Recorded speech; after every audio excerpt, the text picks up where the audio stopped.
Alhamdulillahi Rabbil Alameen, As-salatu was-salamu ala khatimin nabiyyin wa ala alihi wa sahbihi ajma'in, amma ba'd, fa'auzu billahi minash shaitanir rajim, bismillahir rahmanir rahim. Qala Allahu ta'ala fi Surah Al-Maeda, ترى كثيرا منهم يتولون الذين كفروا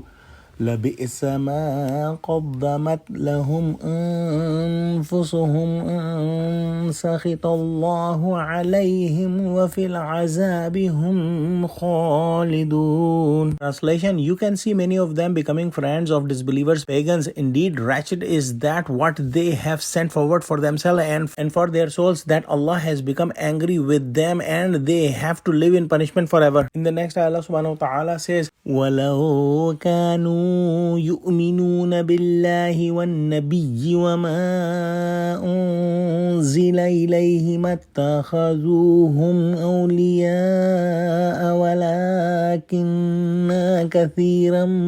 منهم فاسقون. Translation: If they had believed in Allah and His Prophet and what was revealed to him, they must not have made disbelievers as their friends, but many of them are fasiq, disobedient to Allah. These ayahs are for the Jews who knew that Muslims are at truth and Prophet Muhammad ﷺ is the final messenger, and they knew that the polytheists of Makkah, the mushrikeen of Makkah, were wrong and kuffar, yet they left Muslims and they made friendships to the mushrikeen of Makkah, the polytheists of Mecca, to fight against the Muslims, and they left the Muslims and they made kuffar their friends. And Allah subhanahu wa ta'ala says in this ayah that their behavior is wretched and what they have sent forward for themselves and for their souls is very bad, and Allah subhanahu wa ta'ala is not happy with them and they will have to live in the punishment forever. These Jews, including their leaders like Ka'b bin Ashraf, went to Mecca Mu'azzama and they convinced the polytheists of Mecca to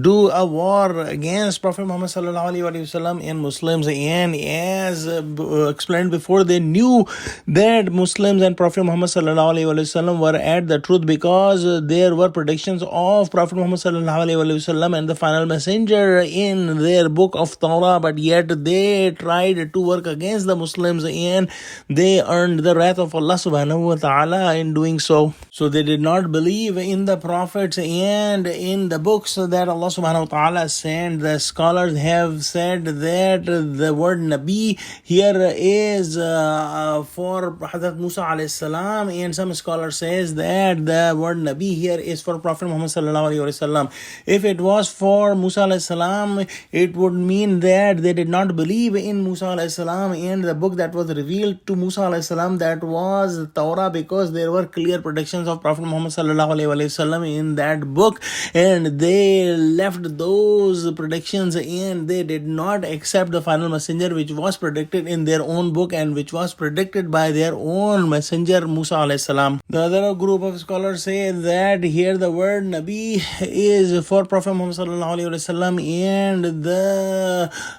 book mentioned here is Quran, and if that's the meaning, then the Jews did not accept the final messenger and the final book of Allah subhanahu wa ta'ala, because if they had believed in Quran and Prophet Muhammad sallallahu alaihi wasallam, they would never make the polytheists of Makkah, the mushrikeen of Makkah, their friends. Similarly, if they had believed in Musa alayhi salam and the book Torah, they would have accepted Huzur sallallahu alaihi wasallam and Quran, and they would never make polytheists of Makkah their friends either. But they did so because they were fasiq, they were disobedient to Allah subhanahu wa ta'ala, and they loved this world more than the hereafter, and that was the reason that very few among the Jews accepted Islam and most of them did not accept Islam. Let's pray that Allah subhanahu wa ta'ala save us from all the sins, including the sins done by the people of book. Ameen. Wa akhiru da'wana alhamdulillahi rabbil alameen. Wassalamu alaikum wa rahmatullahi wa barakatuhu.